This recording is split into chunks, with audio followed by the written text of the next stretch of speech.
right? So a lot of us who have not hit that extreme wealth, sometimes the problem is that we're still bothered with what do people think.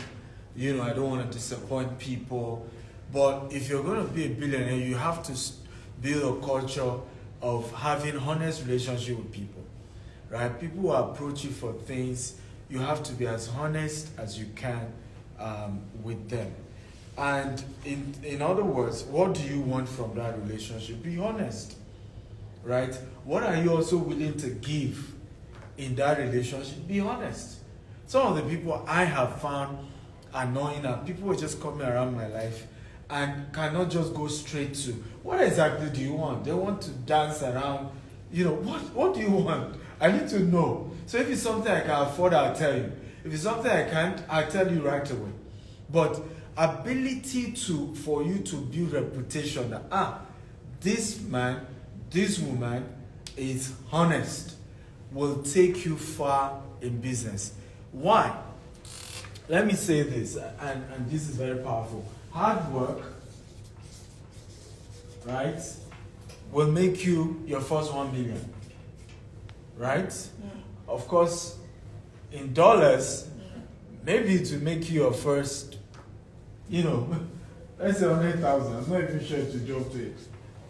$1 million. Hard work, right? Smart work will make you, your 1 million, even your $100 million. Smart work will do that. But hear this, only network, okay, will make you a billionaire. But it's important to know that the network in itself will not just make you a billionaire just because you have the network. It will always eventually have been as a result of hard work plus smart work, right? Plus what? Network equals to wealth, right? Or success, or whatever you want to put into it. Does this make sense at all? Yes. But if you go the hard work alone, right, you make few money, at least, you will pay your bills, right? Hard work alone. Smart work, you're going to have more than you need, but for you to move to that level of becoming a billionaire, you must add a network to it. So the three must work together. And that's why sometimes people meet rich people and they feel that maybe they are lazy by their own calculation, because now you see the guy at a golf course, you see the guy traveling, and people don't even know how tough some of those things are.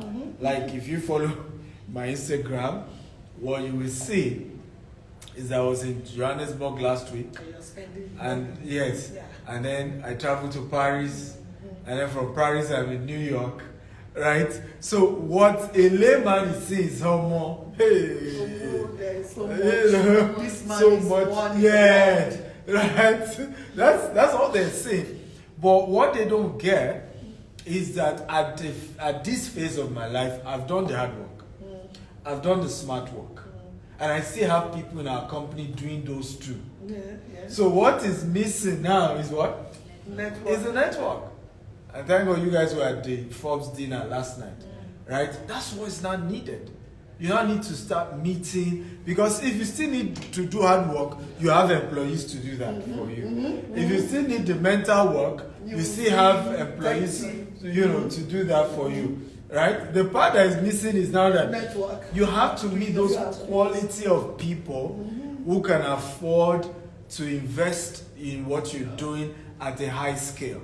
I hope this makes sense at all. Yes. But when you're not meeting these people, which is where the problem is, and you are not honest, right? Thinking there's some game you can play, you see the point now.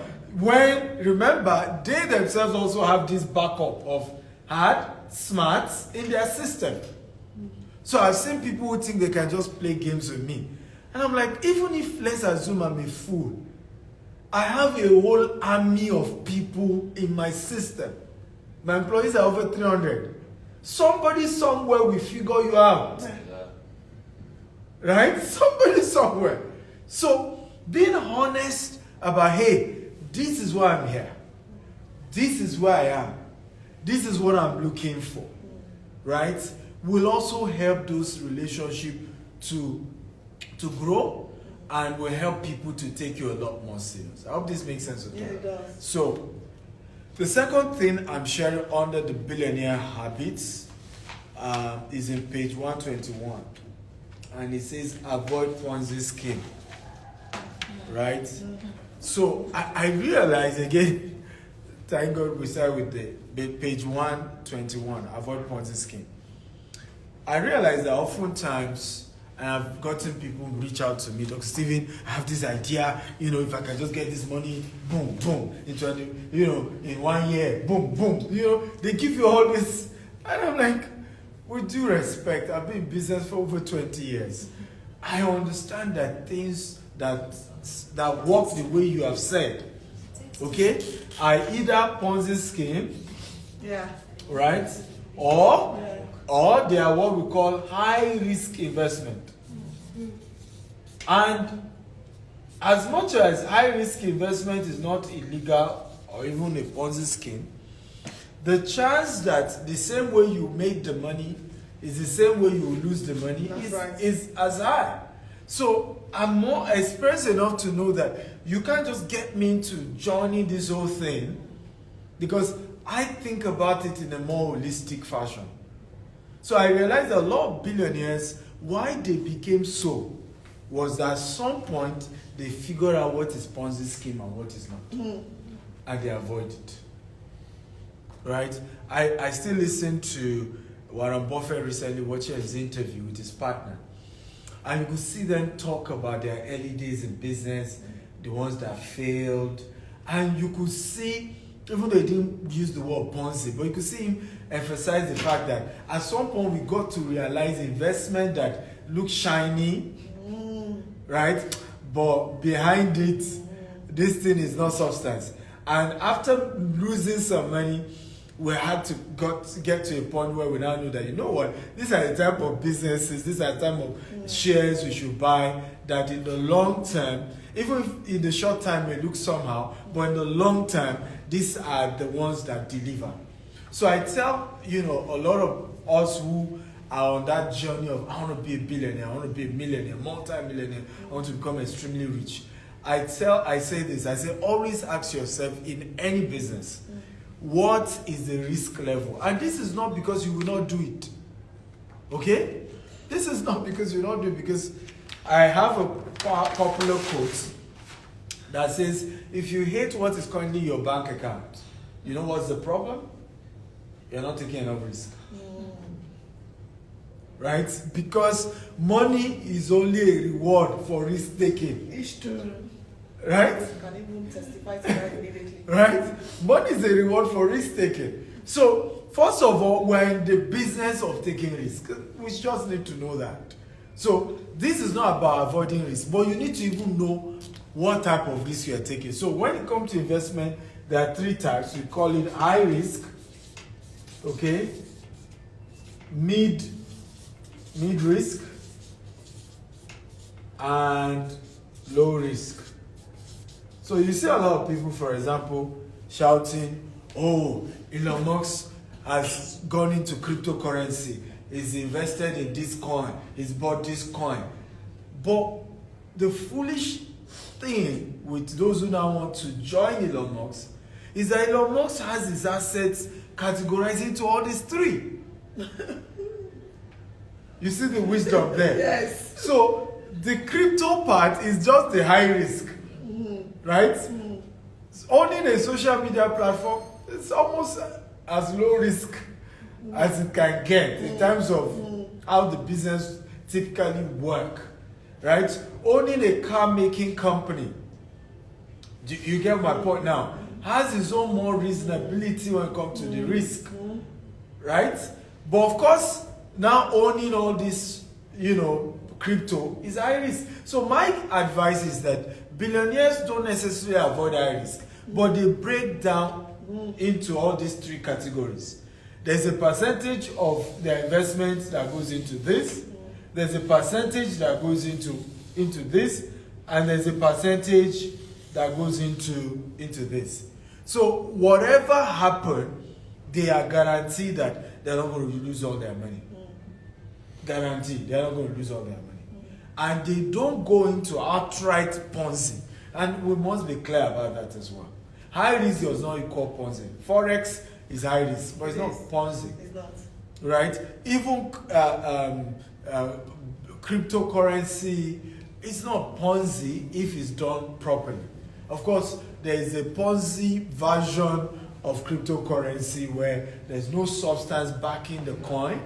There's nothing really backing the coin. They're just creating more money coming. They use it to pay new investors and things like that. But it's important to know that if you are serious about becoming a billionaire, you have to understand this is a long-term business you're doing. This is a long-term project. It's not going to be, overnight success. There's a process to it, but it is possible. Does this make sense at all? Yes. Okay. Any question or addition on this? One thing that comes to mind is the crypto aspect. And last night somebody asked me on the Japanese TV station what I thought about crypto and FTX. And I explained to him that in every industry there's always going to be bad players. And there are good players in there.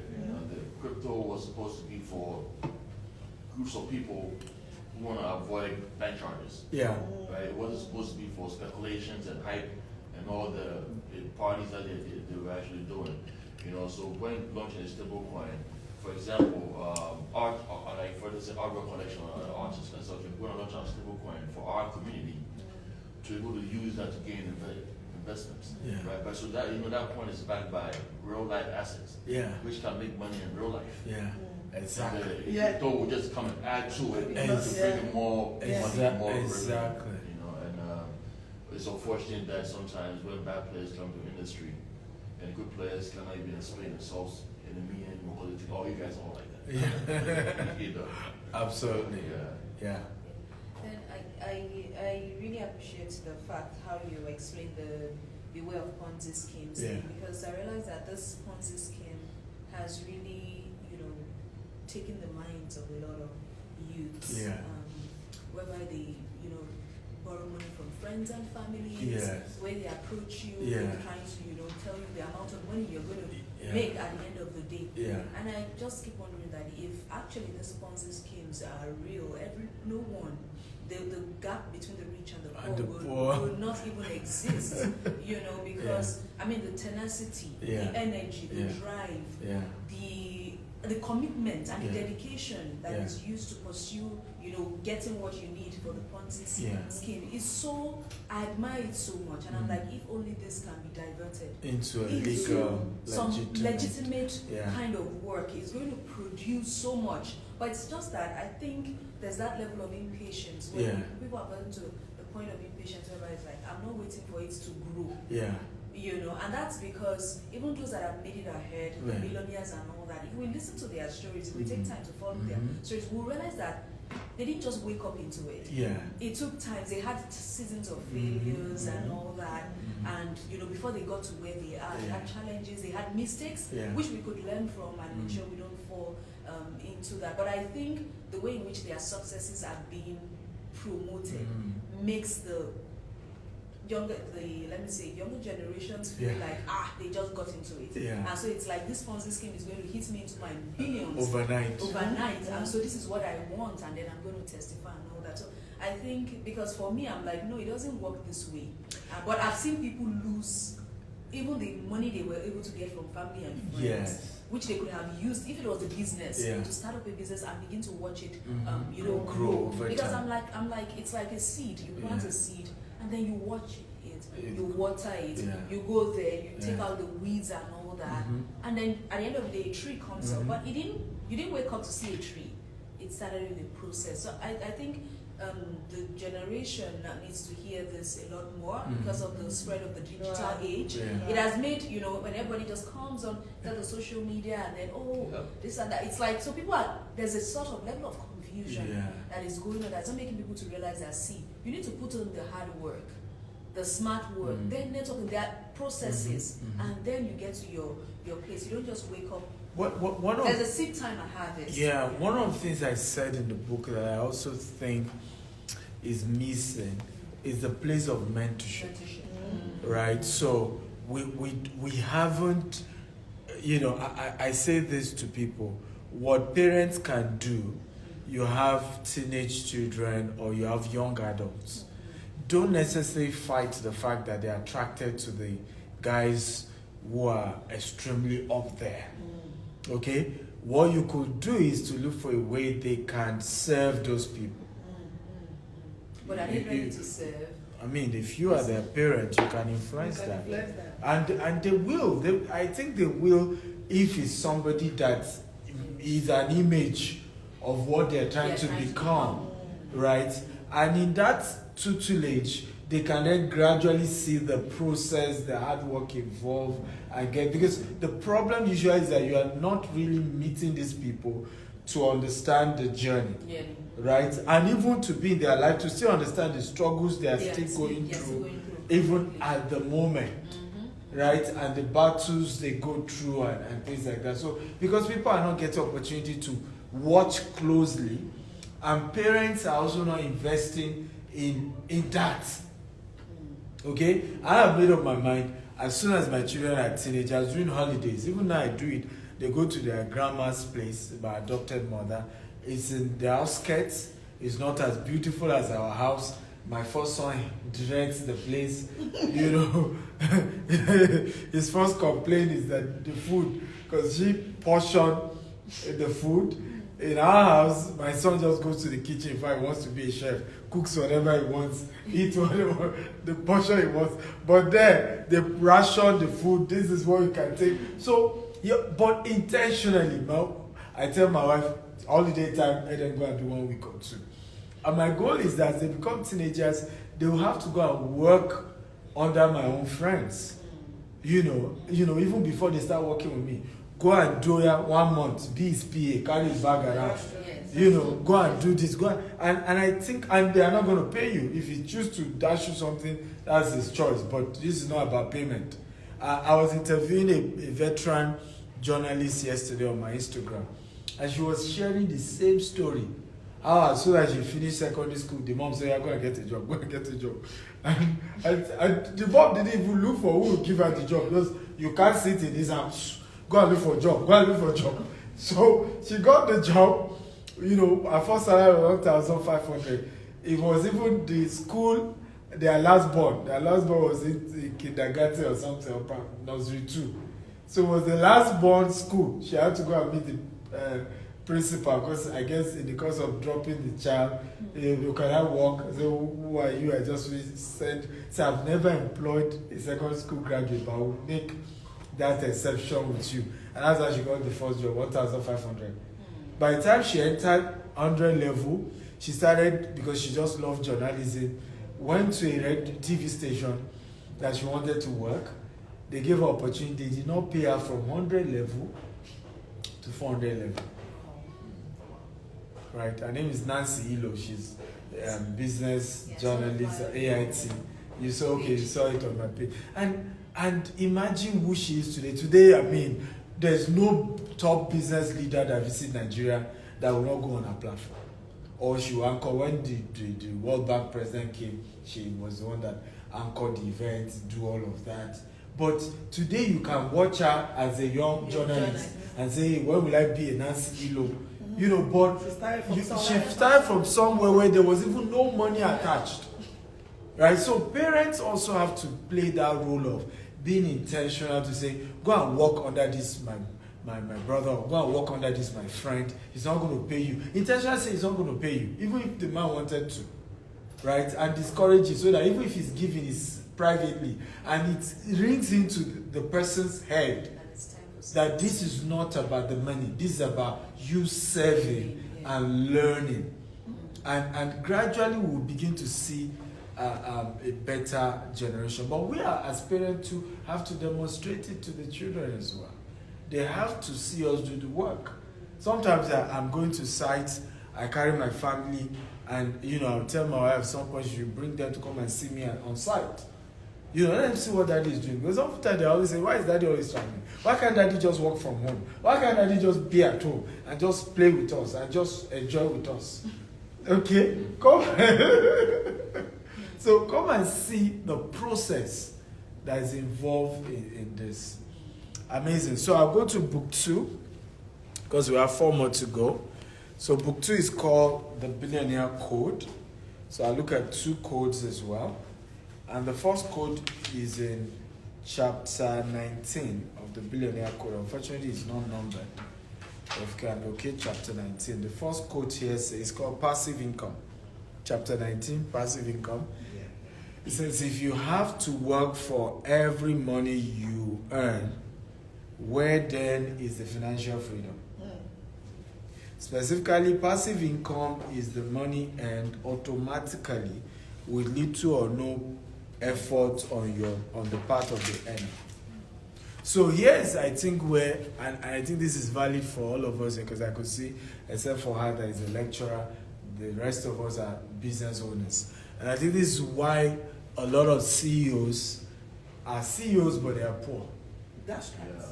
You know, and they are even more frustrated than employees. It's true. And they're having to call their colleagues who work and, hey guy, you know, can you loan me something? And I was like, so is it me that can also not, you know, decide to start my own business? Who sent you a message to say you want to be a CEO?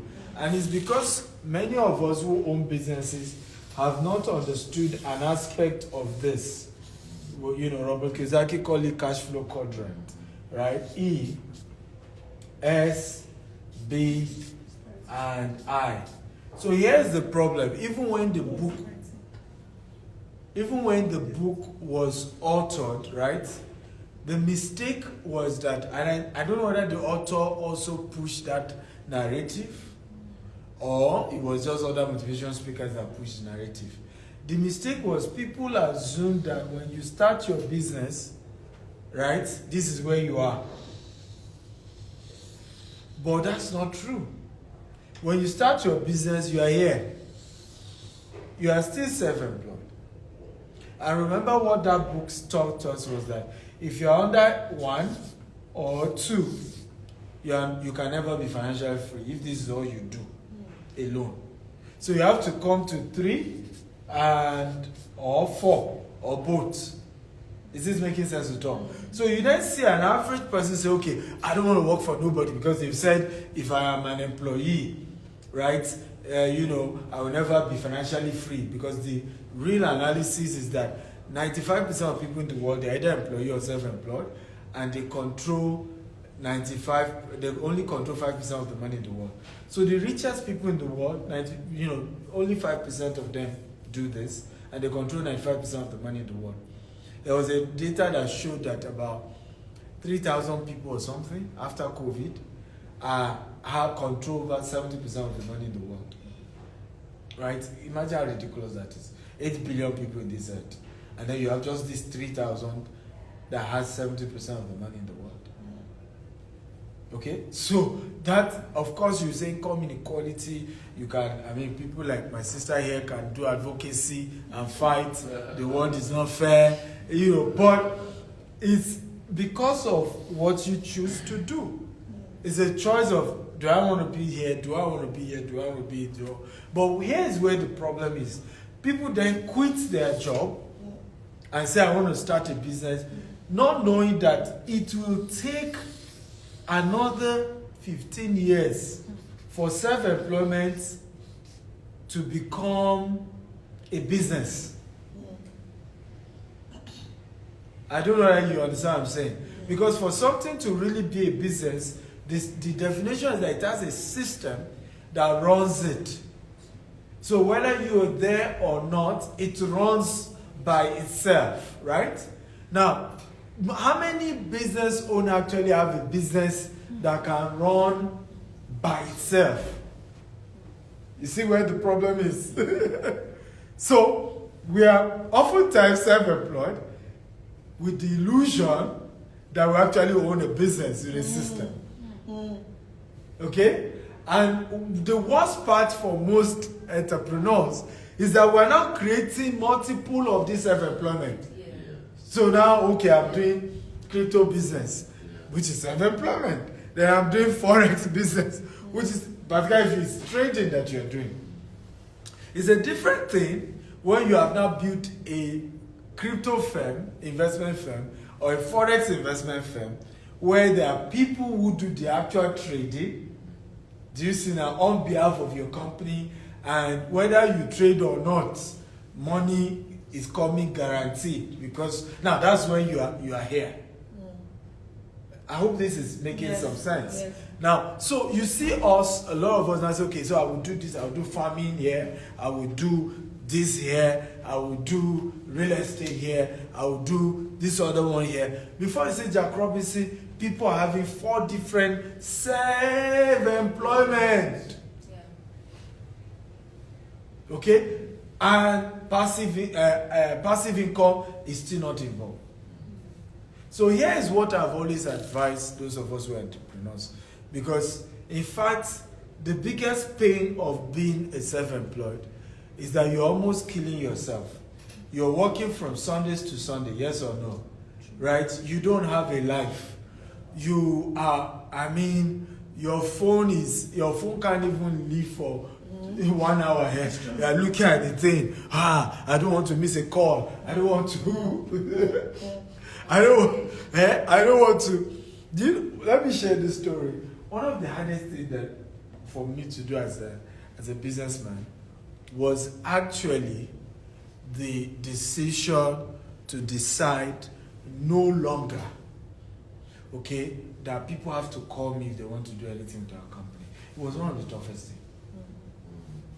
It was one of, but I look back today, we will not have scaled if I didn't do it. We will not have scaled. And I will still enter into more trouble, and people will not have respected me.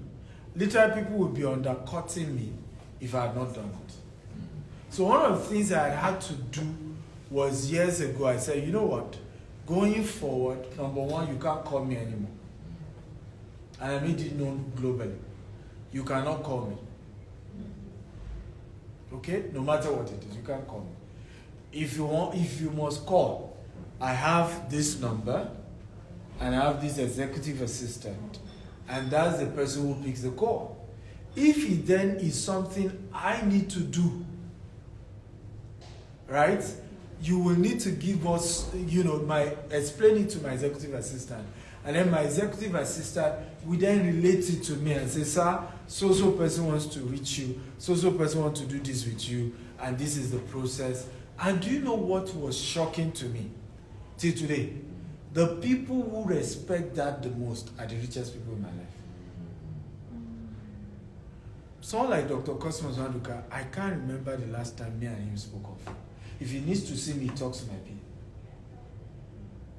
So you'll be, and this is important. And I look back today, I will not have scaled if I was still the only person you have to talk to. Because today I look back at how much operations we do. We're in 4 continents of the world. Every day we're expanding. So if it has to be me, hey, You'll be born out. I will have been dead. Pass up. And of course it's difficult to train people into that world. At the beginning it was tough. Some people were angry, you're arrogant, what do you mean by I should talk to your executive assistant? But I stood my ground. Some of them I would be humble about it. I say, I'm doing so many things. My executive assistant will even call you. Right? Hello, sir, from Dr. Stephen's office, we're doing this with. And afterwards, some of them realize I'm more tidy. Because sometimes they will talk to me about something, I've forgotten, you are reminding me, I'm so sorry. So now that I had that culture, so after a while, everybody just adjusted and said, you know what, this works for him. Okay, let's respect that about him. I hope this is making sense to you. Yes. So part of what we need to know is that in this self-employment thing that we keep doing as an entrepreneur, there's even too much stress. It's not good for your mental health. and yet there's no enough money in it. So, question is, what do you then do? What's the best option? The best option is, if you are a self-employed, where should you come? This or this? Who can guess? Business with a structure or investment? Which one? Investment. Investment. You guys are smart. So even if you're an employee, where should you come? Investment. You see the point? Because this will take a while to grow into this. And it's not a 1 day's job. It's not a 2 days job. Even if you are funded by Bill Gates, the process of putting that structure will still take another maybe 4 or 5 years. I mean, the fastest companies that grew to this, one of the fastest that I know is Facebook. Yeah. But even Facebook, it took Facebook about 7 years. Yeah. I think Snap or TikTok did it in 5. Snapchat? Yeah. Or TikTok did it in 5. I think it was Snap.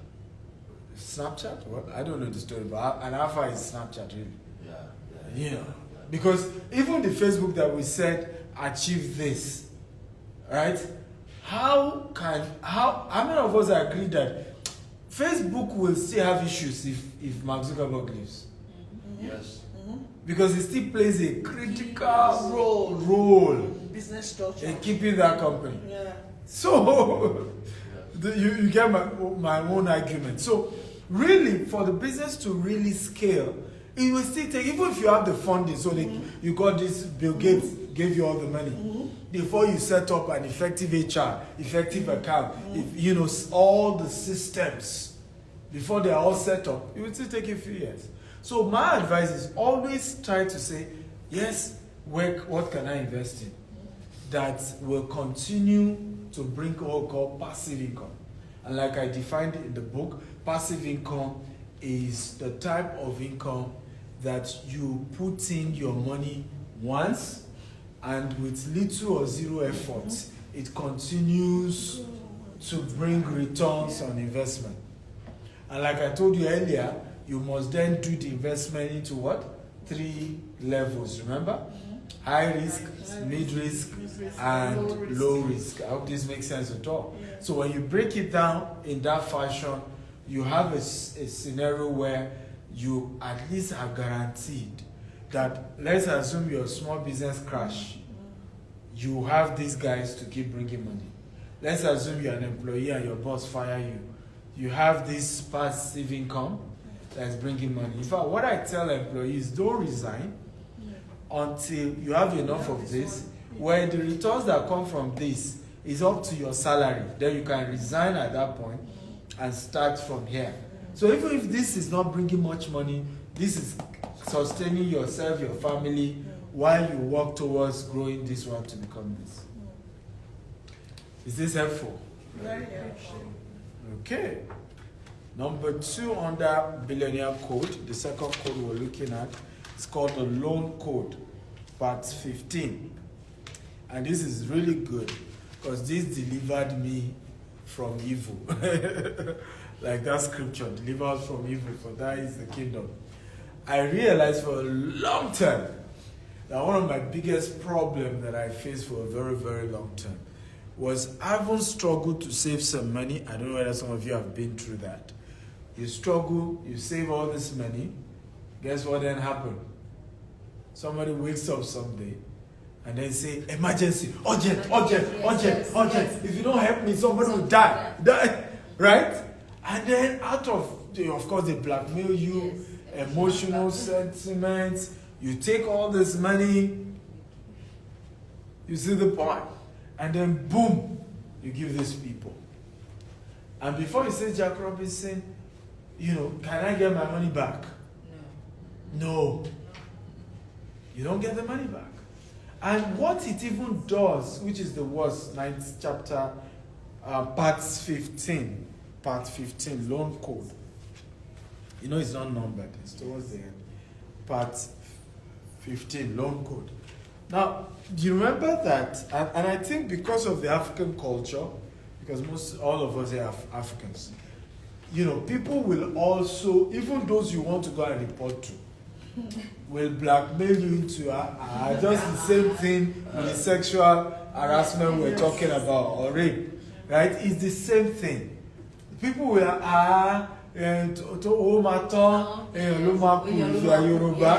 right? Money will finish. It is human being that is left. Human beings are your clothes. Don't burn bridges. Don't do. And I have realized you can never be financially free. Mark it today. If you give out loan, you can never be financially free. So I had to make up my mind, and this was one of the things that delivered me. And I started telling everybody, I do not give loan. You can't come to me and say, Stephen, can you loan me money? Nope. However, the model I devised, because of those type of health, emergency, so you've come to me, give me loan. You have $50,000, urgent. I look inwards, and I've had all manner of such. People come to me. I remember a particular recent one. My wife is dying of cancer, and if you can just go 5 million now, urgent, right? And they are good at the whole thing, and I can't blame. So if you're under pressure, there's nothing you won't do. You need that money. So what I've learned to do now is say, give me some time. First of all, I don't give loan, but whatever I can give you as a gift, give me between this period when I get my salary. Yes, I get salary. Yeah, I own my company, but I also get salary in the company. So give me some time. When the company pay me my salary, right, I'll look at what I can give you. So you're asking me for 5 million. Maybe all I have is 250,000 or 500,000 out of the 5 million naira. Then I give it to you, and I pray for you that God will, support you, open more doors. God will touch other people to do what I've done, and I move on. Okay? And it has helped me. Because whatsoever you can't dash people, don't loan them. Right? And that's what I was sharing in this part of the book. Whatever you can't dash people, don't bother loan them, because they will still end up blackmailing you. Yeah. And, you won't get the money back. And you will the day you then need the money, in many cases, you are also needing it urgently. And if you're not careful, this is how we create this value chain. And we talk about it, crab mentality in Africa, where you look at how if you put a crab into, let's assume this is a big bucket, you put one crab in it, in less than 1 minute, the crab is out of it. But you put 5 crab in the same bucket, right? When one is trying to come out, the other pull it down. And that's what we practice across Africa, right? And it's a culture. So one person is trying to become financially free, everybody say, I need your help. I need, help me, mommy, this. And then they pull you down. We have a case of a gentleman called Mubad, that went viral, the guy died. And when I look at that story, people are seeing just from the angle of, the record label. I'm seeing multiple layers of the issue. You see the guy's dad talk about... I read your post. Yes. It was... You see the guy's dad talk about how he never necessarily gave him much money. All the guy's properties with his in-law. You see another account... Yeah, true story, a Nigerian artist. Yeah, some of them I see the post online. Yeah, I read it. Literally, they even want to use it to lead to another political move. Because it's just taking wildfire. But I'm seeing from another angle. Even the mom just spoke again. He just rented a shop for her. He was supposed to send her 5 million the day he died. You could see everybody go from the money angle. And this is really why these people die. Mental health. This guy had been suicidal. Nobody's talking about that anymore. He had been suicidal. Because as you rise higher, you realize a lot of people around you just to use you. Now, and I say this to people who come around me just for using me. I say, deep in my mind, I don't mind helping you. But don't just make me look as if I'm good for nothing else, but just to be used. Bring something also to the table. I'm not asking too much. Bring something else to the table as well. Let me just even deceive myself that there's an exchange that's gone on. Because, right? Because people don't know how it affects your mental health. When you live a life that it looks as if every single person around you is out for what they can get. And so you ask yourself, have I not worth something? Yes, you are. It raises the question of the honest relationships. Yes. With you. Yes. You know, because for instance, when if the money is not there, yes, they still relate with you. Exactly. Or it's just the money that binds that relationship. So it raises the question of, honest relationships, and also for people like you, people that are also billionaires, to also be and every one of us to be careful of the kind of relationships around us. Are they more of the parasitic type that is just based on what we have, and that's why, or something else? Because I believe beyond our relationships should be beneficial. It should be mutually beneficial. And all that. But if there is a way whereby the leaning is so much, and so if that money is no longer there, will I mean this much to you? But I think it's even you starting, and that's why I remember the book is called Billionaire Code, Billionaire Habits. Is that these habits starts before you even hit your first 1 billion. That's right. Right? It's a habit that also helps straighten everybody around you. If you start by saying, hey, I'm not the guy that you just come, take loan, this is who I am, this is what I stand for, and can we be as honest with that? And I think most of us don't want to be that firm about how we manage our money, because when you look at this loan code, it actually starts with the money code. Actually, I think it's under money code, and we are not realistic that we're not realizing the fact that many of us have bad money habits that cannot make you wealthy, and most of the enablers of those bad money habits are our loved ones. Right? And so the first thing is to read the riot act to your loved ones and say, hey, this is, for example, in my family is under budget. There's an amount every month that I'm to give. You go beyond that, you sort your bills out on your own. Right? Yes, I love you. Yes, you're everything to me. But there is a budget for the house. There is a budget.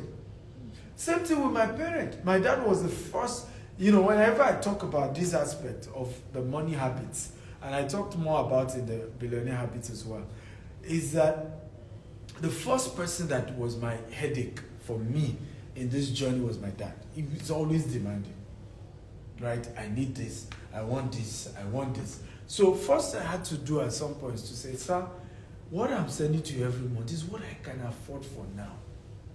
You can't put undue burden on me, because you decided to marry somebody else. You went ahead to have another 4 children, that my own children are even older than some of your own children. That was your choice. You can't put that on me, right? This is what I can afford for now. And of course, he will tell me how people used to see me on social media. This was many years ago. And how when he goes to borrow money from them, they will say, but we are seeing your son. I say, well, I don't know about this so-called people you are talking about.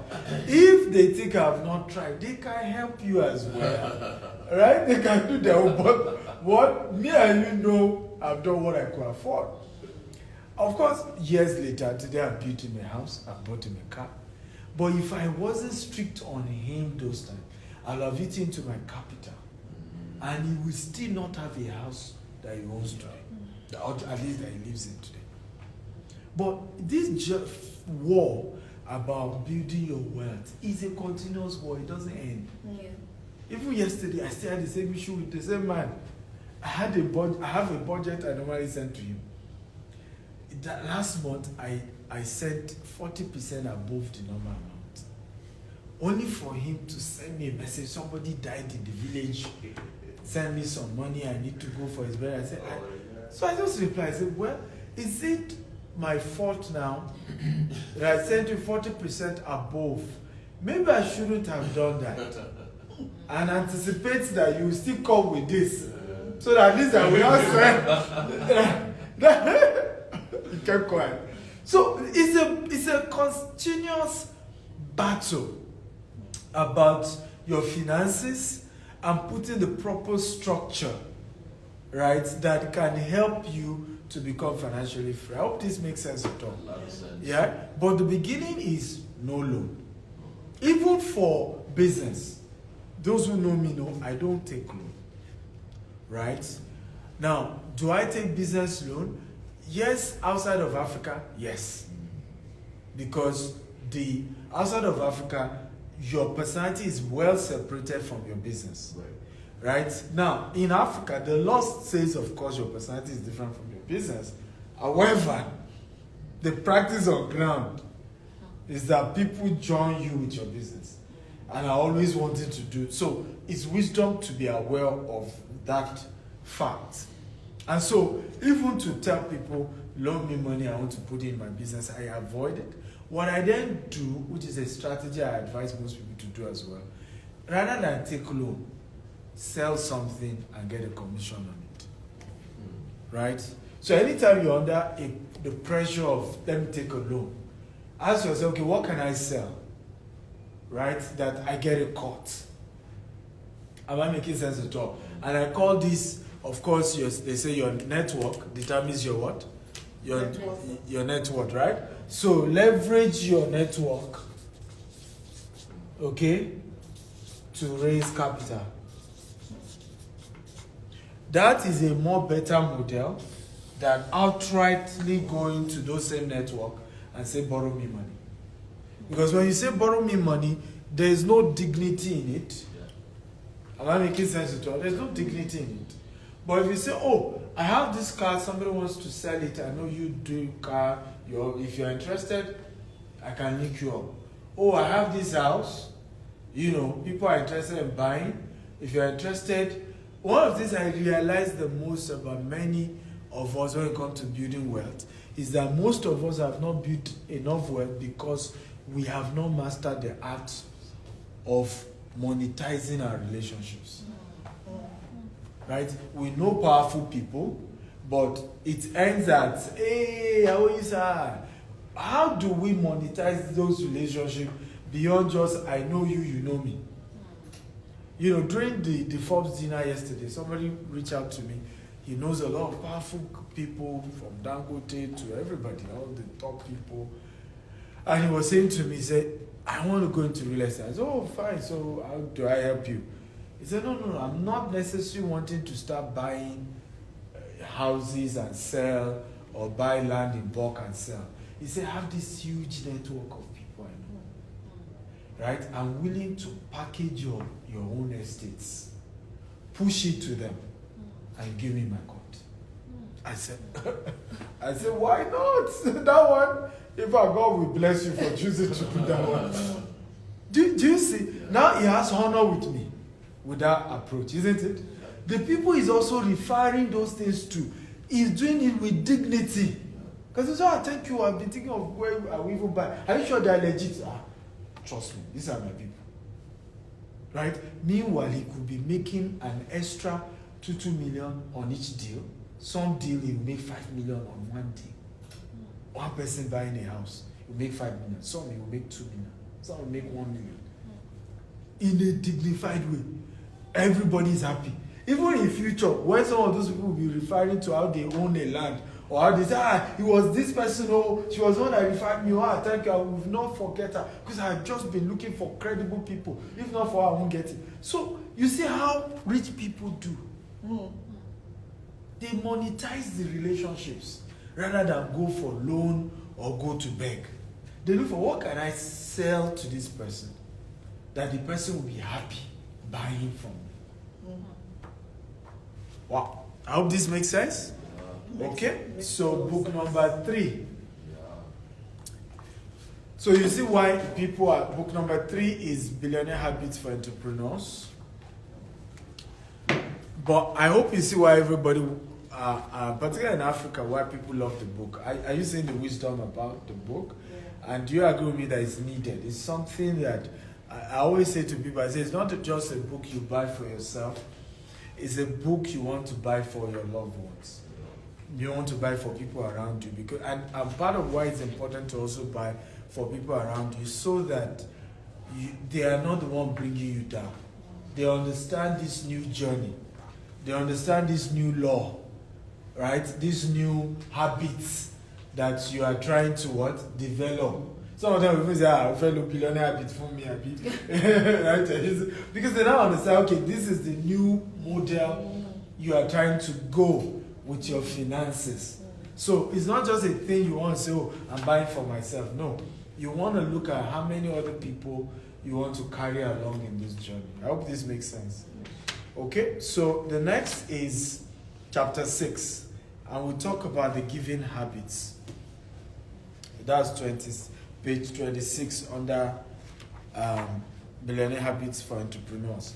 So in this book of Billionaire Habits for Entrepreneurs, I looked at some key things that I didn't focus on because in the Billionaire Habits or Billionaire Code, it was very general. Page 28, sorry. Okay. Page 28. It was very general, and we didn't niche it down into, if you're a businessman, what are the things you're likely to face? What are the unique, factors? So here we're looking at giving. One of the things that I realized that a lot of entrepreneurs do not know is this giving culture. That giving is so important to your business as marketing and branding. Right? In other words, you have to build your business in a way. Unfortunately, again, those of you who are into CSR, advocacy, this is also where you then make mistake. Because we all have to balance it, right? A lot of people are into CSR advocacy, like my sister, Folke Michael here. What they then do is giving or advocacy or charity is now the only thing. Do you see the point now? What those of us who are entrepreneurs, again, the mistake we make, selling and buying is now the only thing, no giving. People who have done it right are the likes of Bill Gates. Well, people still don't understand that Bill Gates is a businessman. Even in this charity he's doing, the man has mastered the art of patenting ideas. That's right. That's all he does. It's all his life, all what made him rich is he looks at this thing, the world will need it, he goes and buys it from you and gets a patent that he's the owner. That's all he's done. And what will happen with the Bill Gates Foundation over the years is that even when he's long gone, you see that they will be the original owners of some new inventions that will change the world. Yeah. And that's what this whole Bill Gates Foundation is doing at the moment. It. Yes, it looks now as if he's just dashing money away, but hey, the guy is a businessman. Right? It's not just dashing. No, it's not that just dashing. But the lesson here is that we that were entrepreneurs, we often forget that giving has to be incorporated into the DNA of the business. If that business will go a long way. We have to structure. So for example, in our company, internship is embedded. Of course, it costs us money. Some of those interns will have to provide accommodation, meaning we have larger overhead, because we are providing accommodation, cost of fuel, of course they are living in that office, so they are running diesel 24/7, all of that thing. We do 6 months training for them, but it's part of the giving DNA that is being incorporated into the structure of the company. I hope this makes sense at all. We have decision to say, okay, as a company, we give offering every month, we do devotion, and we give offering, and then we save that money, and then we go to charity homes, orphanages, we give, we do different, but we pay tuition fee of kids, and all. It's been embedded into the culture of the company. Occasionally, we just go to the street. organize events for widows and food and all those things. But we had to build that culture as a company, not just as an individual, as a company, that we must be seen as a company that is not just taking from the community, right, but is constantly giving. During certain festive period, all those we bought land from, we buy ram, right, and send to the community, sometimes cow, and send to the community. Even those who are our clients, they gave us money. They're buying land from us. They're doing birthday. We have one of our clients who did birthday this weekend. We bought a whole cow and sent to the person. A whole cow.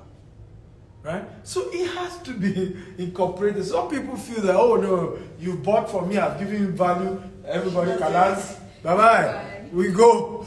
No, but you have to build in a culture where people say, no, this is a company that is giving. So as an entrepreneur, I realize many of us, because we've not done this, we run into trouble. There are certain people that, even in terms of business, there are certain business deals that there is no tangible profit in it actually. But it's a form of giving.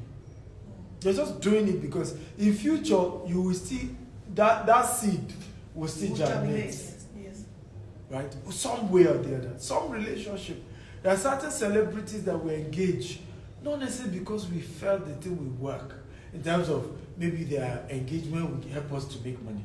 But just know somehow along the line, you will still need this celebrity. Somehow.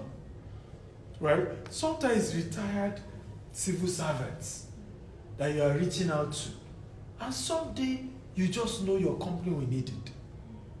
Right? And I've heard stories where, your case came to my table. I made it to it and said, your company is different. You are not that kind of company. And I told them to stand down. Things that people will have messed you up. Right? Somebody somewhere, your giving is speaking. I hope we're learning at all. So I encourage entrepreneurs, structure that. I have a quote here. It says, that's in page 29. If I am going to give, I don't want to encourage laziness. It has to be empowering. This is also another mistake sometimes we then make. You have to give in a way that is empowering. Don't give in a way that how many of us know that there's a way you give that make people feel inferior? Yeah. Right? That just makes it look as if you are pitying them. Mm-hmm. Right? You rid them of their dignity. Yes, thank you. You carry money, just start throwing it on the street. And people are fighting over money, over food. Where's the dignity there? Gone. Right? This is the reason why we give $5,000 to support small businesses. But intentionally we put together like a pitch where the best idea wins. The whole idea is the person feels he did some work. Okay? You and I know it's a gift actually. So work or not, I mean from your end, their pitch is not in any way adding anything to you. But you are giving them a sense of, I was better than 1,000 people. That's why I got the money. Yeah. Well, it helps their own psyche. Mm-hmm. Right? The recipient of the funds. Is this making sense? So be intentional about even how you give. So that it's not as if you are making people become lazy. This is the mistake the Western world did with Africa. They claimed they colonized us and that they've given us independence, but they needed to support us. But the way they were giving us aid was creating lazy governments. Mm-hmm. Till date. The way they were giving, same thing with the apartheid. You go to South Africa and you see a lot of the black South Africans just playing victim. Same thing African Americans here in the US. Just folding hands and playing victim. Oh, they ate us. And you could see certain party are preying on them just for political gains and are not empowering them, yet they prefer it. So giving must be empowering if we must give. Then chapter 11, that's page 73. Chapter 11, page 73. I talk about multiplication mindset. So here we talk about the principle of replication. Anyone who fails to intentionally replicate itself into other person's life is most likely to be forgotten very soon. And you were just talking to us about that, of a political leader who raised people, but those people he raised didn't raise anybody, right? It was just all about them being raised. To scale your business, you must teach others your life, your business principle. So for me, I've always shared this. In fact, someone was asking me the same question yesterday. He said, Dr. Stephen, how come you're able to travel so much? I said, the first 7 years of our business, I was raising leaders. At some point, we were overstaffed. But it's because I knew a lot of them will leave. But I wanted us to have a significant number that will stay. So I intentionally employed more than we needed. And that's what eventually happened, because those who then stayed were enough to continue that legacy. So today, even while I'm not there, I've raised so many leaders to continue to run our organization. And I think that's really how you can say you're a successful entrepreneur. Most businesses are not structured in a way to raise next set of leaders. So even in our organization, we use our interns. We notice the interns are the ones who end up doing better than those who just come in as full-time employees. So we have created a system where constantly, where every 3 months, we are raising new set of interns. Some of them, I just addressed some of them last week personally. And I told her, I said, look at this person is a CEO today. He joined us as an intern. Look at this person is a CEO today. He joined us as an intern. Look at what, even the last batch of interns. One of the last batch got 6 million naira, in commission. In 2 months of joining us, he was able to sell and make commission of 6 million to herself. So see these stories, see these good people. You want to be like them. And we realize that that has always worked. One of the other aspects as well that's important under this subject, and I talk about multiplication mindset, is what we call OPM and OPT.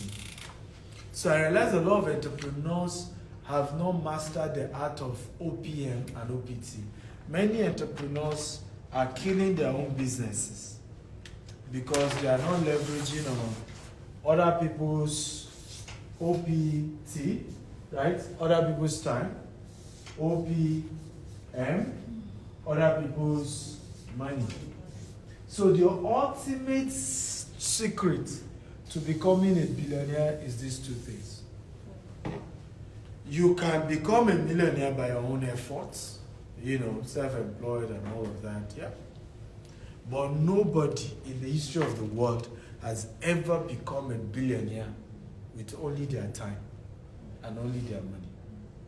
Ultimately, they had to leverage on other people's time, other people's money. That's why you will hardly find a billionaire that does not have over 100 staff. You won't find one. Now, they may not be direct. Warren Buffett can tell you that, I only have maybe 12 staff that work directly with me. But all the staffs of Coca-Cola, where he owns majority equity, is technically the employer. All the staff of Geico Insurance, all the staff of all these companies.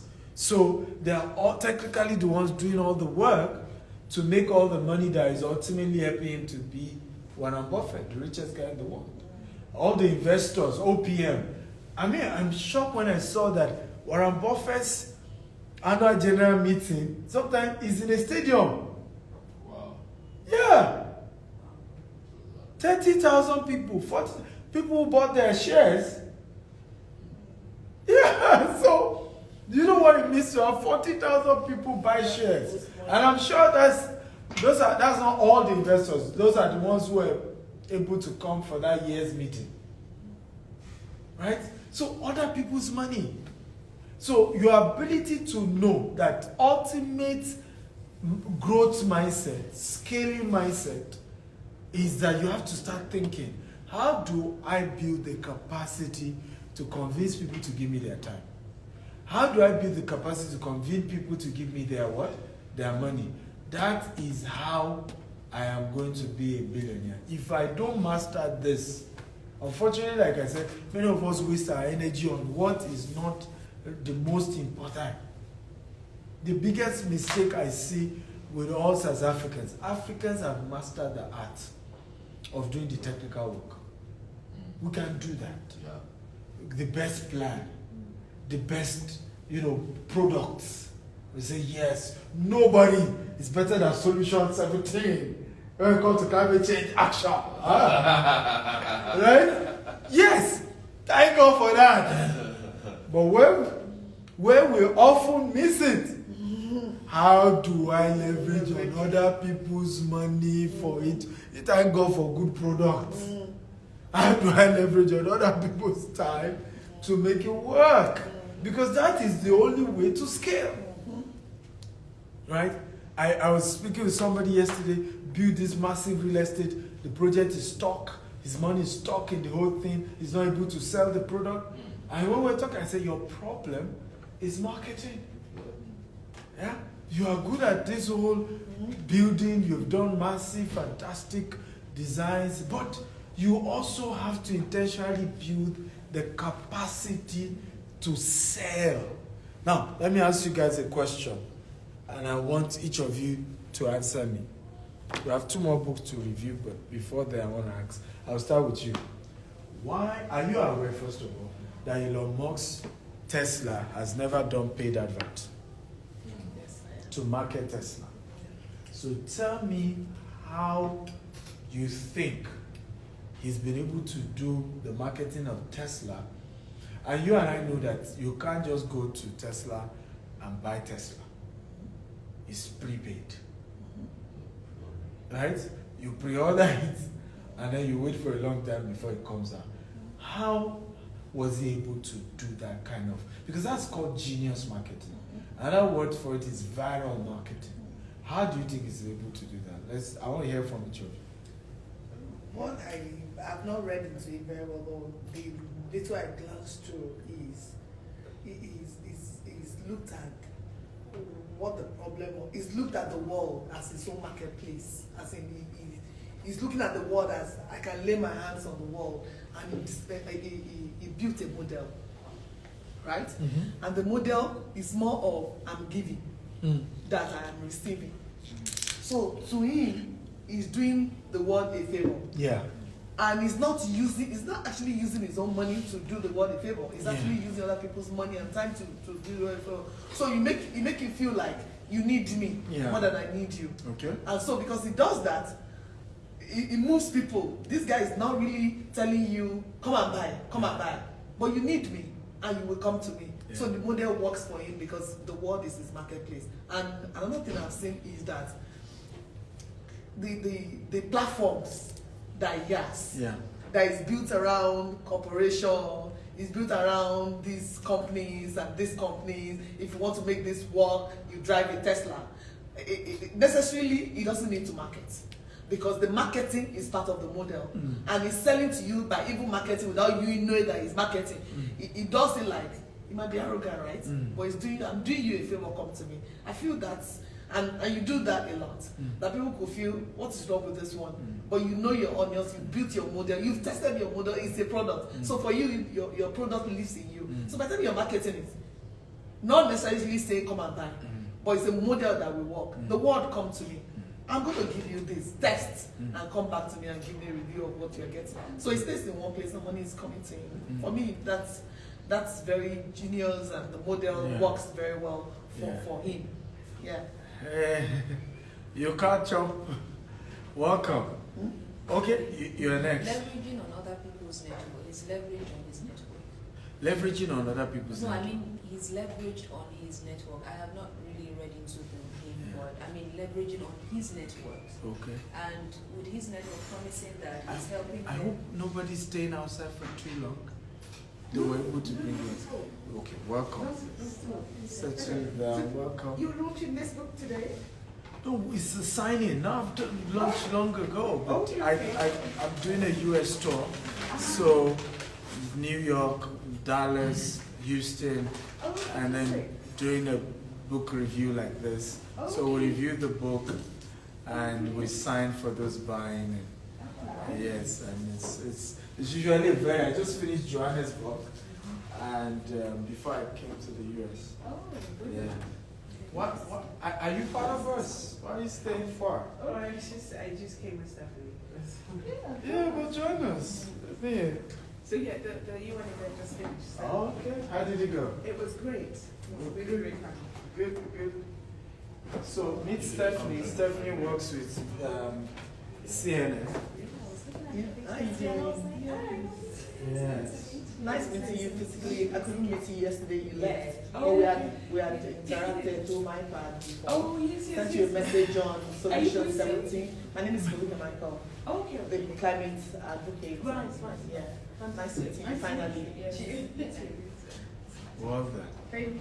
Okay, so we've reviewed 3 books. We have 2 more to go. Welcome. Welcome. Sorry about traffic. Unfortunately, we've reviewed 3 books already. We're more than halfway gone. But welcome.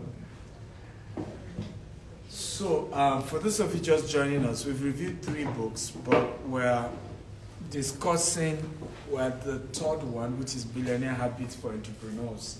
And I was asking the question, why do you think Elon Musk's Tesla has never done paid adverts before? And yet, the whole world is talking about Tesla. What kind of genius marketing has helped them to be at that level? So we were analyzing the fact that you could be a millionaire from smart work and all of that with your own time and your own effort. But you can never be a billionaire except you leverage on other people's time and other people's money, right? But how has Elon Musk been able to do that for Tesla without even doing paid advert? So she has shared her own opinion. So you're next. Yeah, like I said, that he's leveraging on his network, using their websites, social media pages to do that, and leveraging on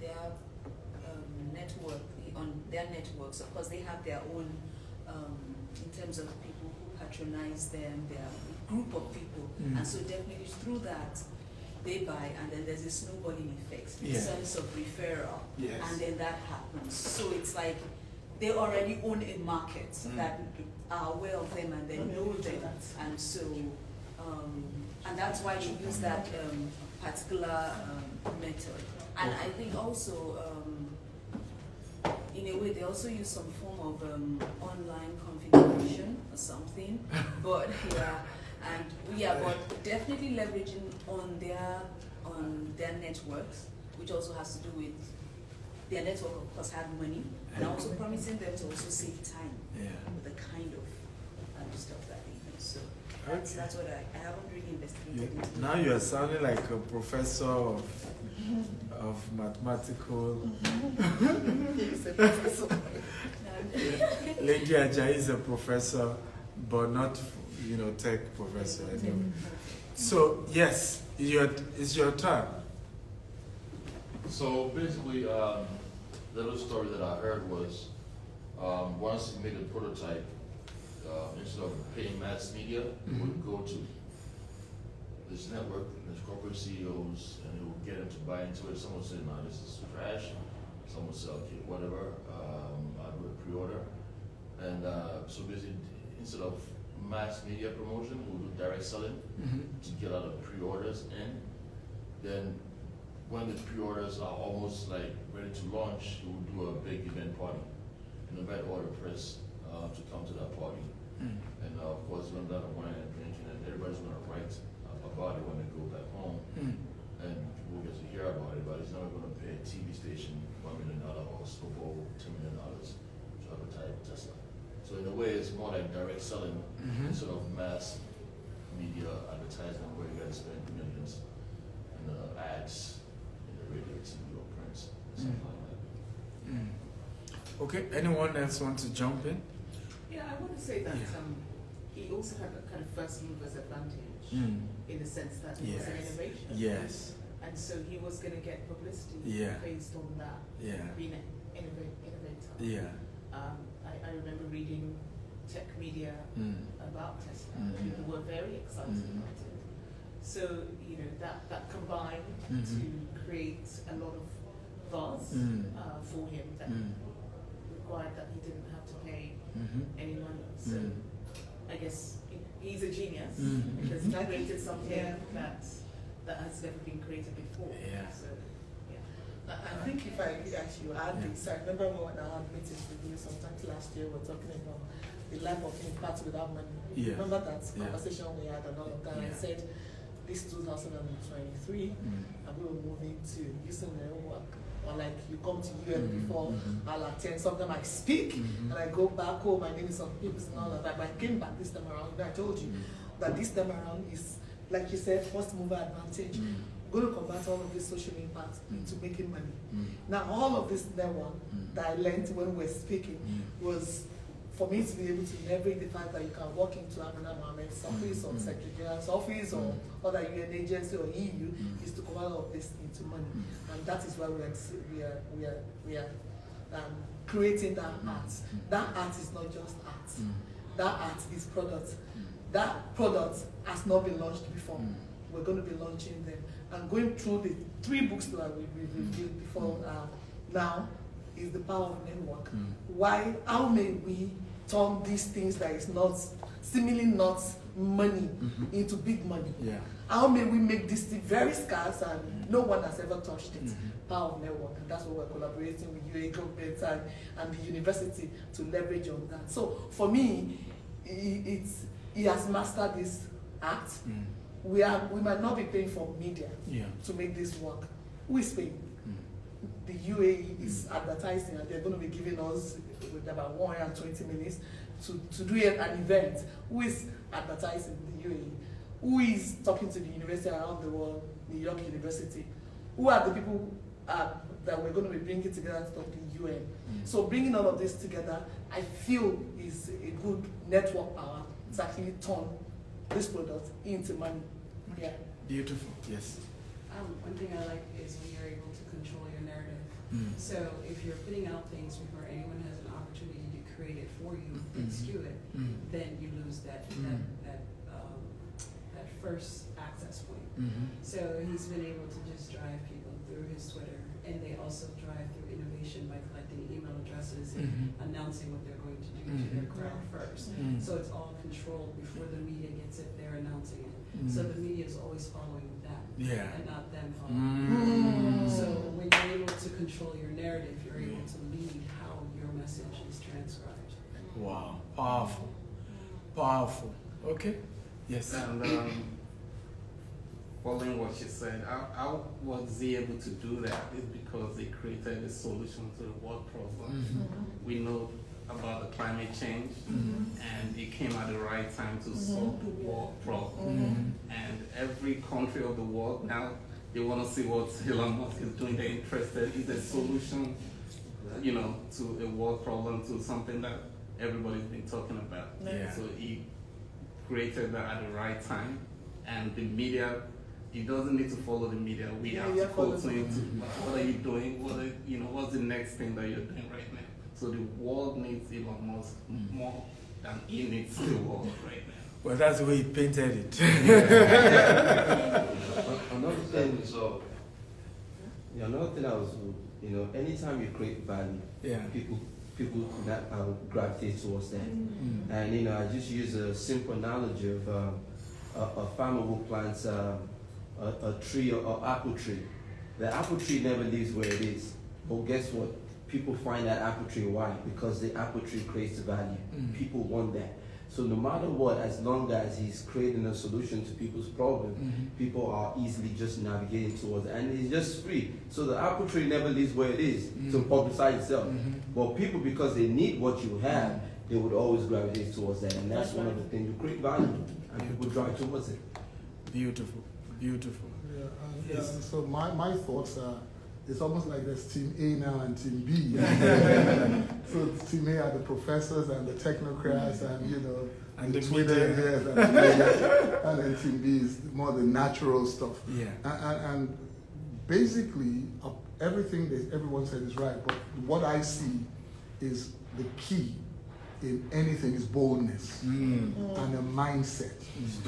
When people talk about Tesla being innovative, he wasn't. There's somebody actually called Tesla that started. They had electric cars in the 20s, but they had so he named it after. So he was very hardworking, but absolute confidence in self.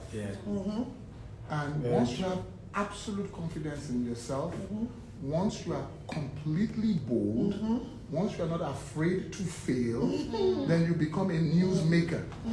But most people are marketing. I always say there's a difference between character and reputation. Reputation is what people say about you. Character is who you are. So someone like, what's his name, the Tesla guy? Elon Musk, for example. If you watch his early interviews, he always knew he was going to be where he was. Bezos always knew he was going to be where he was. Even when they interviewed him and said, how come you are losing money and losing money? I said, yes, we'll keep and it made no sense. And they used to laugh and say that, what do you mean that losing money is the way you make money? But believe me, if you, and you can use it for good or bad, if you absolutely believe something, whether it's right or wrong, and you absolutely pursue it and you absolutely say it, people will follow you. So I think that's one of the things, apart from the technical part, that you must have confidence, and then of course you have hard work, you are creating value and all these other things that gravitate together. Beautiful. Okay, thank you all for your contribution. So we'll go to book number 4, Becoming a Billionaire Land Banker. So how I built a multi-billionaire real estate empire from zero up. So in this book, I shared the concept of land banking. So I started land banking in Nigeria. I would buy landed properties for as low as at that time, for using dollar equivalent, for as low as $200 per plot. But I'll buy 1,000 plots. I'll buy, 500 plots, 2,000 plots. We're talking of 8-10 years ago. Today now, each of those plots are as high as $50,000, right? Some are way higher than that. And that is really how I've built my own wealth. And of course, I'm not able to leverage on other things, but the foundation was to have done land banking. And what is land banking? Land banking is basically land aggregation for the purpose of investment or development. So we're in Manhattan now. A lot of people didn't know that, what's his name, John D. Rockefeller did a lot of land banking here. And it was very instrumental to the skyscrapers you see in Manhattan, right? He started buying some properties, waiting for a while, imagining what he was going to build on them. And over time started doing some, rebuilding and massive structure. And we can see what Manhattan has become. So if you are really serious about building wealth, land banking has to be one of those things you factor into that strategy. Bill Gates is currently the newest, largest land banker in America today, right? In other words, there are people who have more land than him. Ted Turner has more, but he's the newest. So he said that he's acquired over 264,000 acres in more than 20 states in the US at the moment. And he's getting more. And they're farmlands. So they're not even prime lands, right? But he has done some analysis that in the next 10, 20 years, there is something that will come up in those locations that will cause the value of those properties to go up. I hope this makes sense at all. So in page 84, I talked about why land banking is better than buying houses for Nigerians in diaspora. So there's a quote by Warren Buffett here. It says, if you don't find a way to make money while you sleep, you will work till you die. Now, in Nigeria, we're having a unique problem where a lot of Nigerians in diaspora buy properties in Nigeria and then their tenants are not paying rent, and they're even blackmailing them. Oh, I lost my job. Oh, I'm so sorry, something happened. I'm not able to pay the rent. And so we're seeing a lot of people in diaspora, and it's not just Nigeria, it's all across Africa actually. So we're seeing a lot of people wondering, is it making sense for me to even buy a house? But in the case of land banking, particularly for those in diaspora, you're able to buy a piece of property. I mean, you are doing that already. You know, pastor's done that in Abidjan. You're able to buy a property, you fence it round, you leave it for a few years.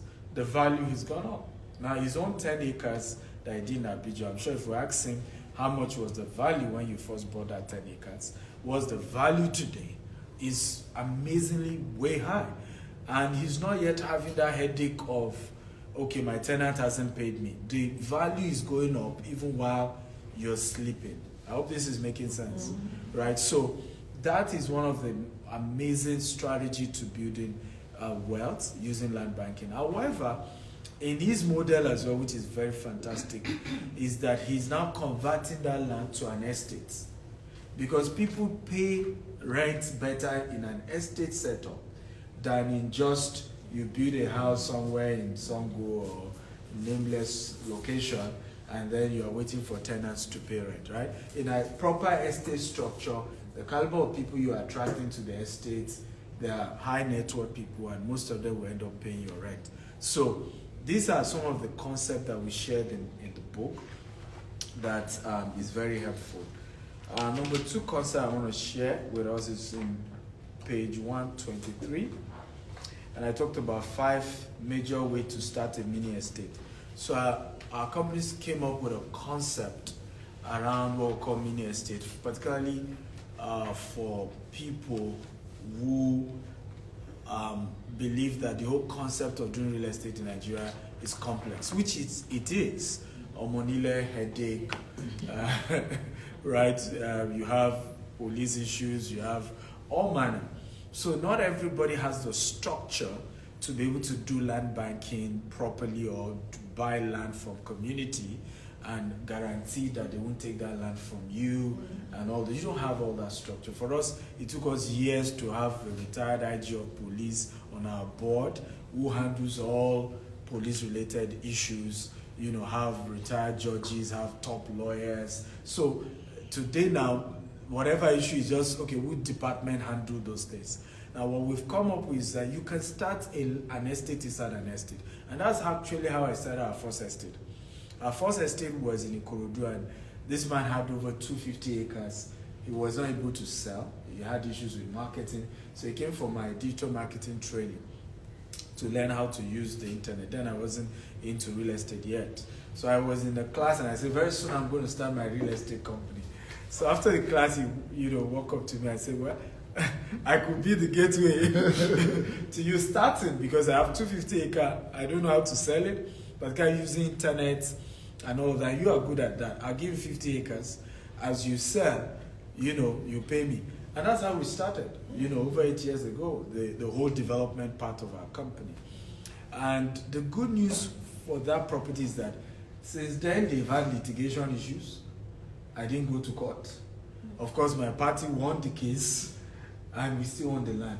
But imagine I was the one that bought the land directly and I'm the one to be facing all this litigation and this other family is fighting this other one. And I didn't have the capacity to have handled all of that.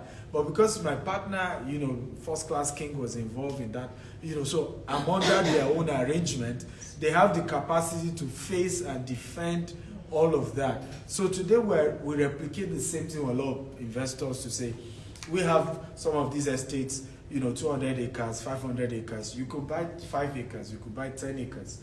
Start your own mini estate in it. And of course, and before anything touch you, to touch us first. And we'll probably have the capacity to fight some of those challenges that will come to you. But even if you're not doing with our companies, the concept I'm advising a lot of people who want to invest back in Africa and are considering land banking, try to look for people who already have the structure, who already have the system, and then, buy under them, and then see how you can work together to build something massive for yourself. I hope this makes sense. So, number 1 is have an investment budget if you're doing this mini estate concept. So have a budget of exactly how much do you want to put in. It has to be very clear. Number 2, look for a significant development estate with a plan that you are investing in. So what is the plan they have for that estate? Because I tell people what make land banking, when in the world of land banking, land goes through, there are 3 levels. We have undeveloped land,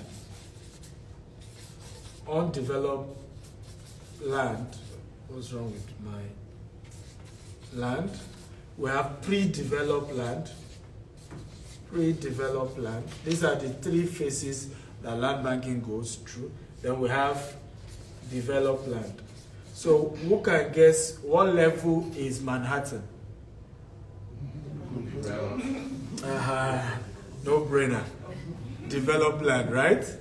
So who can give us an example of pre-developed land in the US? Since we're in the US right now. Example of Iowa? Huh? Somewhere in Iowa? No, let's even look at New York State or New Jersey. Pre-developed.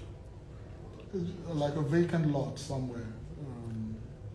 Yeah, pre-developed, not just vacant lots. It's usually something is started. They've announced something about, okay, we're building a factory, we're building a university, and they've even started the initial, work. Maybe they're just doing the land development phase of it. We call that pre-developed, Then the undeveloped is the vacant, the vacant lots, the land is just there, nothing is there. So the question is, if you're going to go into land banking, which one do you guys think you should buy? Undeveloped. Undeveloped. What if it never becomes developed? Don't do the homework. So it's pre-developed? Is it a pre-developed as the best option? Sometimes, so all your profit is in pre-developed. If you see the graph, I'm not showing my slide here, but this is usually how the graph looks, right?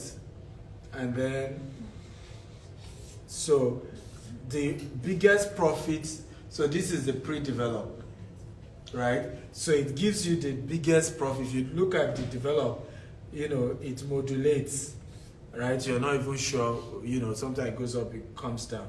So I always advise that the best time to buy is here, somewhere around here. And the answer to that is when an announcement has been made around where that lot is. So we had, yes. So I was vice president of mortgages here in the city, and we worked with the city, with the mayor's office. Yeah. And what they did was they announced in Queens, right on the beach, that they were getting ready to develop that area because it was underdeveloped. Yes. So, but it was at a pre-developed stage where they made the public announcement, and all the other land around it, people started buying around the area. Exactly. That area was selling for about 100,000. That area now sells for 700 to 1.2, 1.5 million. Wow. So if you caught it at the pre-developed stage, you were going up with it, and then it teetered to where it's completely developed. Now you're paying more. It was Far Rockaway. Beautiful. I mean, I love that beautiful analogy. So what you always want to target is the announcement. There's a property deal we did in Dallas. As at the time we got it was $10 million, and within weeks, we eventually flipped it for $20 million. And it was because there were a lot of announcements about, Texas Instruments, they were going to do over $5 billion industry there, some other. So within that period, the announcement was made, we got in. And while we were in the deal, we were already getting people who wanted to pay double for it, right? So sometimes you want to target this. So what is the announcement coming up? What are they trying to do in this neighborhood? It could be government, it could be private sector, it could be Elon Musk that is moving in. Look at what's happening in Austin, Texas now. Elon Musk moving into Austin, a lot of other companies moving in from California. It's just making real estate to just go crazy in that axis. So you want to look at announcement of pre-develop, and then you jump in even before anything is done at all. Is this making sense?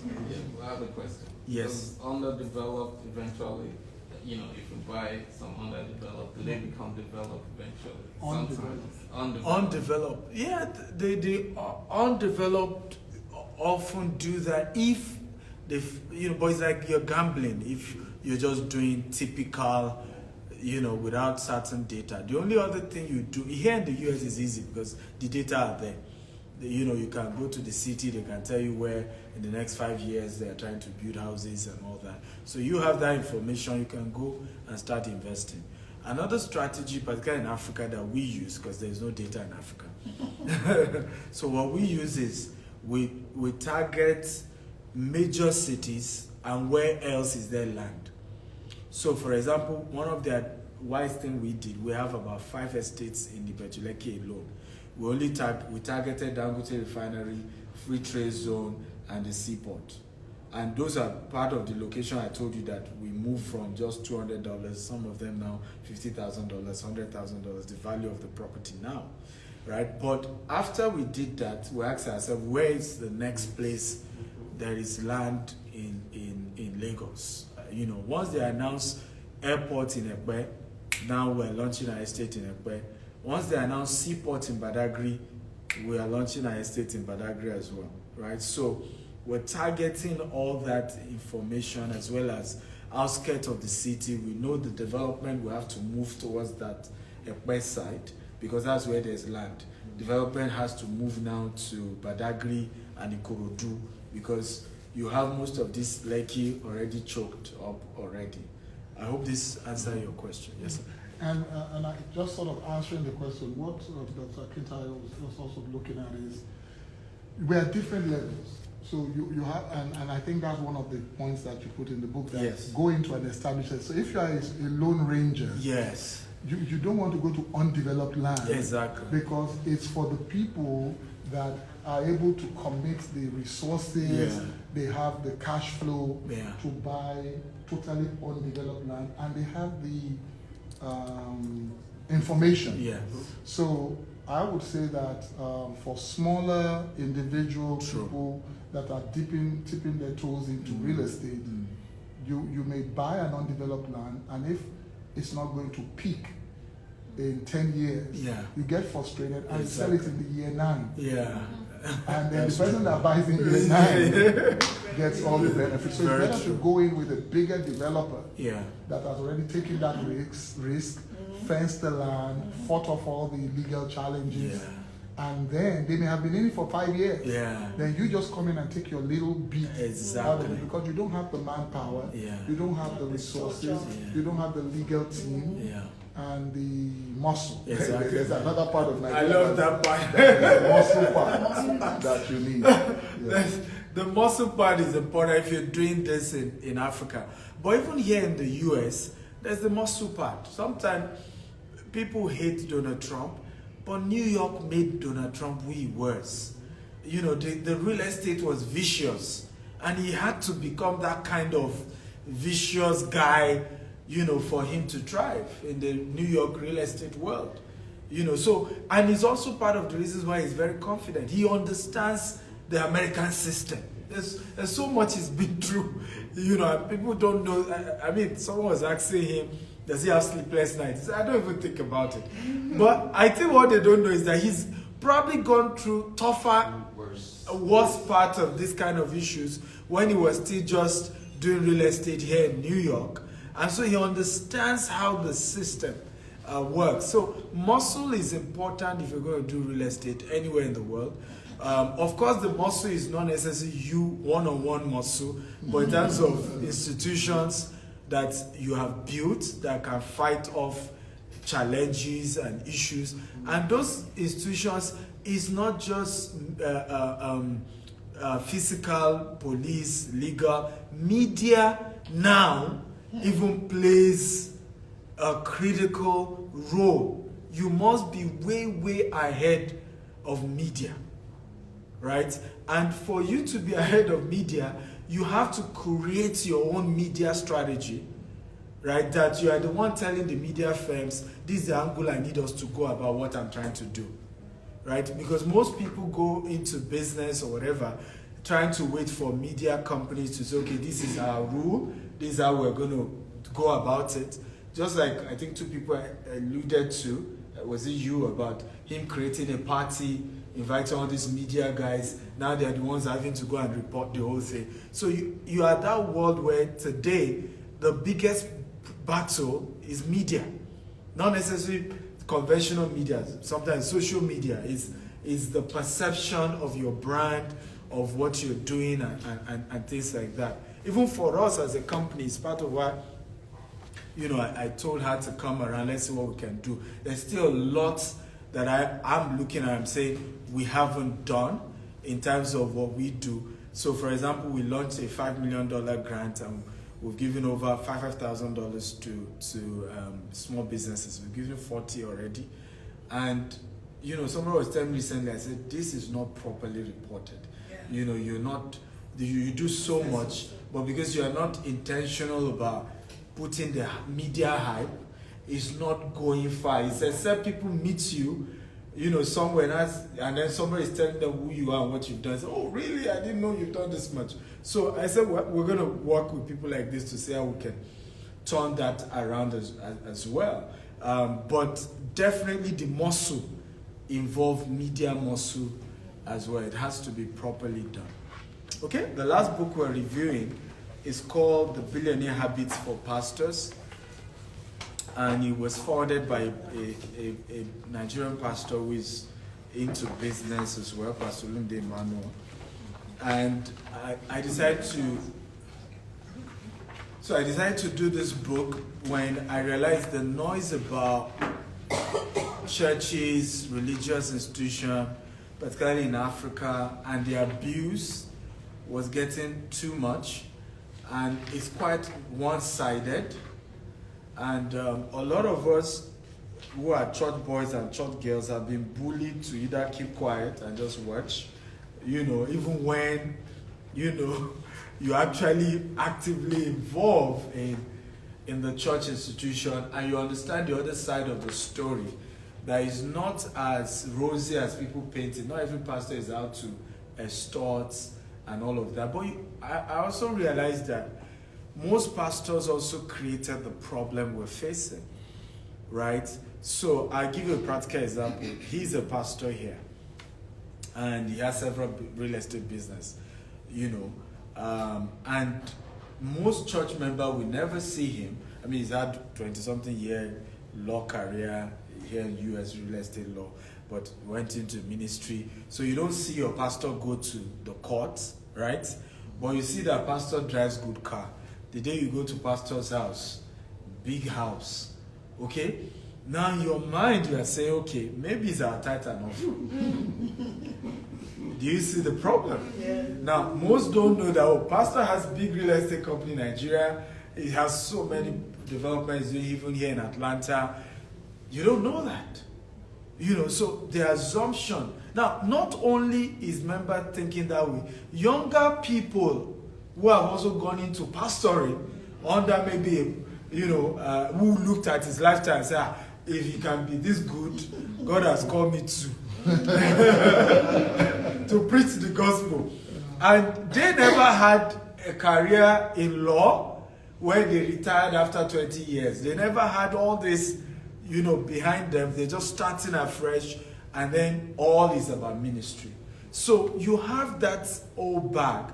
So I said we needed to write a book on how do pastors become wealthy legitimately, right? So here I talked about 20 businesses pastors can do. For example, how they can monetize. I've written 40 books, and I make money from and I make money from Amazon every day, right? Every day. If I had one of our accounts, Amazon wired one of our money to one of these online cards that I had. They immediately blocked, the card, because they were just wondering how that kind of money could have come from Amazon. Maybe it was a fraud, maybe it was something, but people don't know that there's so many industry that as a pastor, book alone is monetization. YouTube alone is monetization. I know a pastor who makes almost $2 million from YouTube, from prayer. Right? Now all of us know. So today now he's not bothered about offering. A lot of people love him on social media because there's no burden around come and give, come and so. But what they don't even understand is that there's nothing you will sow that will hit the kind of money that's coming from YouTube monetization alone, right? So the reality remains that we could legitimate, and I hope maybe one day I will do one for politicians as well, because people wonder why American politicians are less corrupt. They are corrupt as well, but less corrupt. It's also because there are a lot of formalized model for you to make money as a politician, right? Hillary lost the election, wrote a book. Who knows whether the first check was $100 million? I'm very sure it couldn't have been less than $100 million. The first check for that book that she wrote after she lost the election. The publishing firm would have even given her at least almost that amount. We see Michelle Obama's book. We see, so there are structures for them. But in Africa, most politicians don't even know that. All you just know is that you went through an election, you lost money, and you are trying again, and when you finally hit it, almost Collect your money. collect your money. Wake up. So you just get into that mood of let me get my money back. And I think even what we are, my institution is doing about writing about the subject of wealth, a lot of people see it as, they're trying to brag or one thing. But I realize that it's the reason why Africa is poor. An average American makes $1 million. He writes how I made $1 million. Then maybe the book generated $10 million. Then you write how I made $10 million from writing a book. Right? So Bill Gates has a book. Warren Buffett has a book. Everybody has a book. Dangote doesn't have a book. Otedola has been trying to publish his own, we don't know how far up till now. Right? So you see that a lot of the wealthiest guys in Africa don't have a book. And this fits into the agitation young people are saying. Because we just see that the older set are just extremely wealthy. Right? We are not aware of the how. You don't come for seminars. When you come for seminars, you just motivate and go. You can't break down. This entire book tells you how I made money from land banking. And practically, like stories, everything detailed. So you can't read it now and you're wondering how come the guy has properties in Dubai, has everything was stated here. Right? So we have to, and then the same older generation comes back and say young people are they are not patient, they want to make money overnight. But the older ones are not teaching how they made it. Yeah? Some of them, not because they want to be wicked, they just feel it's not necessary. Some just feel, what's the big deal? I'm not sure. But it's important.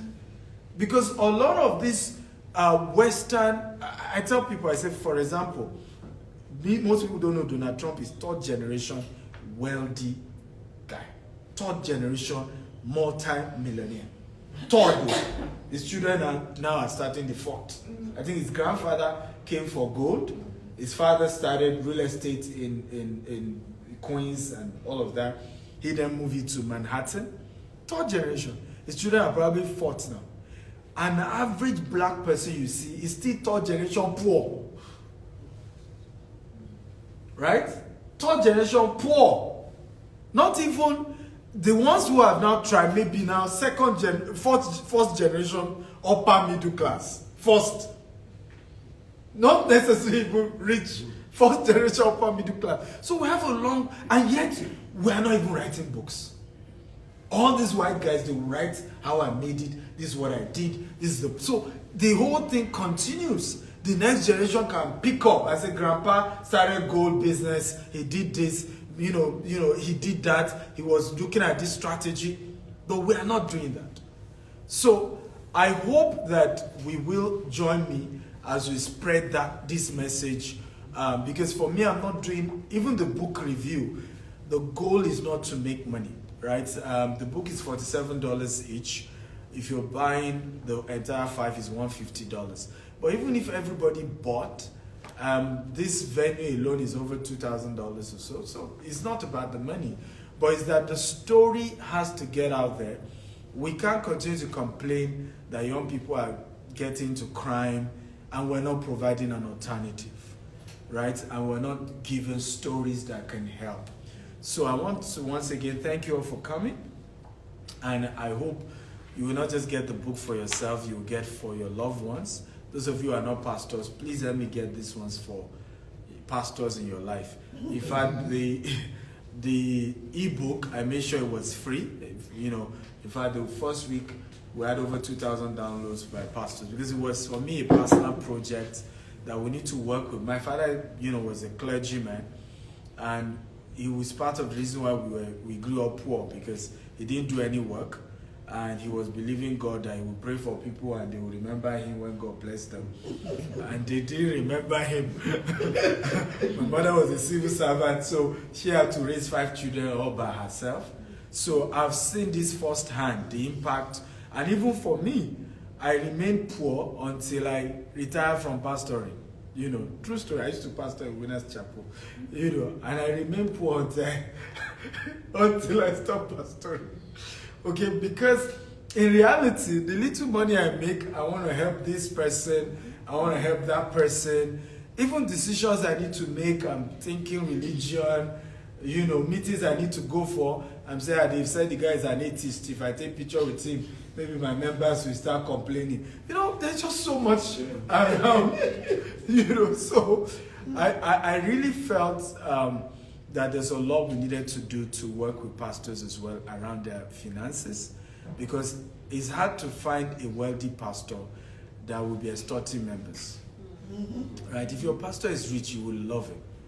Right? Because he's just all out to, he's all out to help, he's ready to give, he's ready. And we've seen that. We see Pastor Paul Adefarasin, who won, the Forbes award as well. And I'm so impressed. In fact, when people ask me your Forbes Best of Africa award, who else has won it? I said Pastor Paul won it. So, amazing. But again, it's because even though in his case as well, I'm not sure Pastor Paul does books on how he's doing business. You see, so that is a major angle that I think pastors. But I know he's a businessman. He has several businesses, but unlike him, his mentor, T.D. Jakes, will tell you I own 18 businesses. All the last 3 books by T.D. Jakes have been on business. Right? Teaching business principles, strategies that he's used in business, and all of that. Okay? So I'll take your question, and for those of you buying, I'll be glad to sign it for you, and we'll take pictures, and we are done for the day. Thank you once again for coming.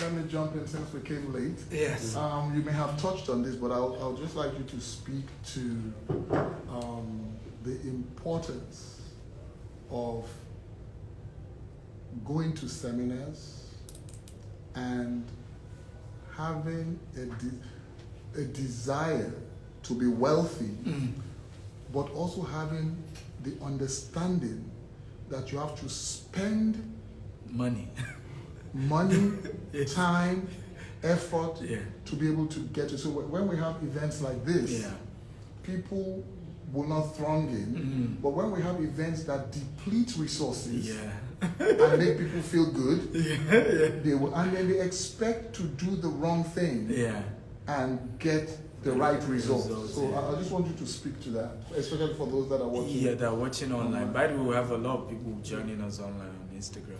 Well, for me is, I think that, funny enough, it's an African thing. Unfortunately, it's an African thing. Even here in the US, most of the seminars I've attended, because some of them are pricey, $5,000. And then you get there, you can count how many, maybe it's 200 people in the room, but you can count how many black people are there. You can practically count. Some of them, I'm the only Nigerian, that is in that room. And it's because the culture is that, first of all, teaching people how to be wealthy is supposed to be free. There's just that assumption. I've met people who tell me that, God gave you the wisdom. I said, I'm so sorry. I was born just like you. We all came, children, knowing nothing, dull. Okay? It's what we then put in that ultimately determine what we get. So the concept about knowledge, and thank you for raising that question, we must be intentional about having mentors in our lives who can teach us how to be wealthy, and attending their seminars and having one-on-one with them. And I think I made this mistake as well, where many of us think spiritual mentors cover for business. That was one of my biggest mistakes, because I had Bishop Oyedepo, you know. So for me, because I had Bishop Oyedepo, and he was also technically a businessman if you really analyze it well. So I just felt, you know what, I don't need any other mentor. And I really didn't grow in my business until I started getting mentors specifically for my business world. And many of them were not Christians, many of them were. So I had to change my mindset that I wasn't going to meet them to learn how to go to heaven.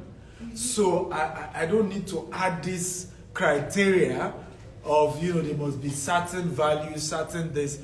I know who I am, I know what I'm looking for. Go to them for what you're trying to get and sit down and learn. We're going to be, you know, raising $200 million next year here in the US. And I learned everything from Grant Cardone. Right? And it cost me hundreds of thousands of dollars, not even hundreds of thousands. Each session, I paid $50,000. 1 hour. Right? So it's important that people understand that it's not going to be free. If people have made it, you know, we can all come here and, you know, we'll give you some basic, like Jesus said. And I've always said this, that if Jesus were to be on earth, this earth, he's going to be called, is it misogynist you call it now? Yeah? It's going to be called sexist. It's going to be called, because how can a woman come to you and she was asking you for something and you say, well, the food that are meant for children, you don't give it to dog. Now let's CNN carry that news. Right? I mean, it's going to go viral. But that was Jesus telling a woman, say, look, I'm called to the lost sheep of children of Israel. You're a Gentile, I'm not here for you. Right? And the woman swallowed her pride and said, the food that, you know, even the dogs are entitled to crumbs that fall from the table. She left her ego out of it. And she was able to get what she wanted. So I see that a lot of us as Africans, we struggle with humbling ourselves and saying, yes, I may be big in this area, I may have success in this area, I still need to sit down under somebody in this other area that I'm trying to grow and learn and begin to build systems. And I think that's the problem that we face. And we get carried away. I remember when I met Foster of blessed memory, God bless his soul. And, you know, I was there with a friend of mine. We talked to him and said, look, even if it's about the money, you have so much voice that by now you should own a radio station. Do you know what Dan Foster said to us? He said, I just need to pay my house rent. Just, if you can just pay this house rent and this other bill, I will do anything you want. Literally, the priority was just, let me pay the bills. I'm not interested in all this owning radio station, running, you know, whoever just give me this money. And I think that's the mindset we carry. We're too much into, let me get this now, you know, short term. And the reason why we have that is also because we don't have business mentors, investment mentors who are way ahead, that we've gone to meet and say, I will do this for you. I learned this from Ayarolo, he's into media then. And, you know, many years ago, I read this book, Millionaire Capsule and Billionaire Capsule. And he said how he was able to attract a billionaire into his life was, he told the man, you're a billionaire, I'm not a billionaire, but I want to learn. But I'm a media guy. Anything you're doing media just is on me. Yeah. Right? You know, in exchange, I will be coming time to time, you know, to sit down and just ask you questions about how I need to structure my business. You know, and that was how he got access. So I tell people that there are two ways to get access to rich people. You either serve or you pay. right? So either you are serving them by saying, hey, I'm going to provide this in exchange for this, or let me just pay. Why did I pay Grant Cardone? I was in the US. I run a lot of businesses. I don't have that time to come and say, okay, I want to come serve you, right? But I paid and I got the same attention to be able to learn what I needed to learn. And it was extremely helpful. So thank you for raising that question. I hope it helps those who are listening. Okay? Yeah, we're wrapping up. So we can take pictures. Yes. Okay. Thank you once again. Any more questions? If there's none, we're good to go. So, thank you. So if you're getting any of the books, by the way, the remaining books, if you know, I don't know whether you keep the castle. Yes, for tomorrow. Yeah, so I've made sure, though I'm not sure it will be enough, but at least those who first set of people to get it. Yes, eventually. No, that's all we have. We just go with all of it. Those who are first come, first serve. Yes. Where do you want to take the photographs? Why do you think? We should use this wall? Because there's more distance to be able to do that. Okay, beautiful. All of you watching, God bless you. Bye-bye.